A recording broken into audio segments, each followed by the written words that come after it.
Go meet my alien ancestors. They really are not normal. I don't think things have been normal since mankind stood upright and began hunting and gathering, collecting everything that does not belong to him. This would include such things as people, land, ancestry, names, and even origins.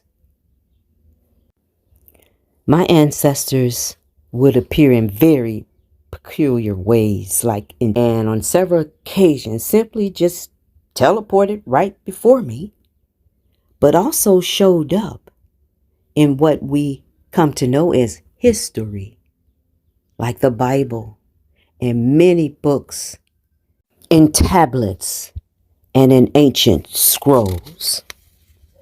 And each encounter was always pointing me in the right direction as I would desperately seek to decode their cryptic messages in their odd ways that had me running with the giant at high speeds, only for the giant, not me, reach up and pull the entire sky down, or taking me to places far from where I resided at the time and putting bones in my hands as I chunked them onto a huge stack of bones.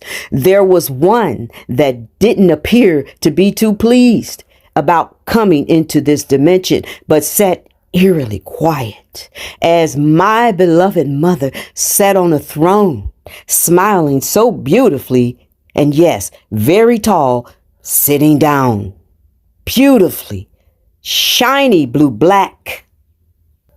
Yeah, my mother was dark and tall, but she wasn't that dark and she wasn't that tall when she existed in the physical plane. However, they rescued me that day, those two, at a time when my life was collapsing again.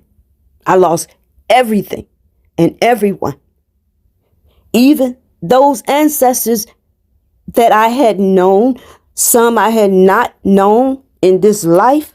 They taught me, they nurtured me. They insisted that I do things that I had started to give up on long ago, and reminded me that day, standing amongst all these shouting and screaming church folks gathered around the altar, that was not only scary as hell for a child, but very questionable. On this hot and loud and noisy day, I remember raising my little quivering tiny hand and said, I'll go. And if God is as good as they saying, that's what I want to be when I grow up.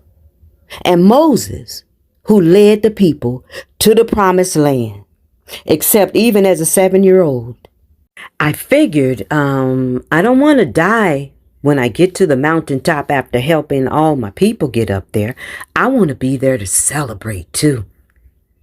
As I would grow in knowledge and in wisdom, I realized that I died a few times on that mountaintop, only to be resurrected and had to come back to complete an assignment that wasn't just for me.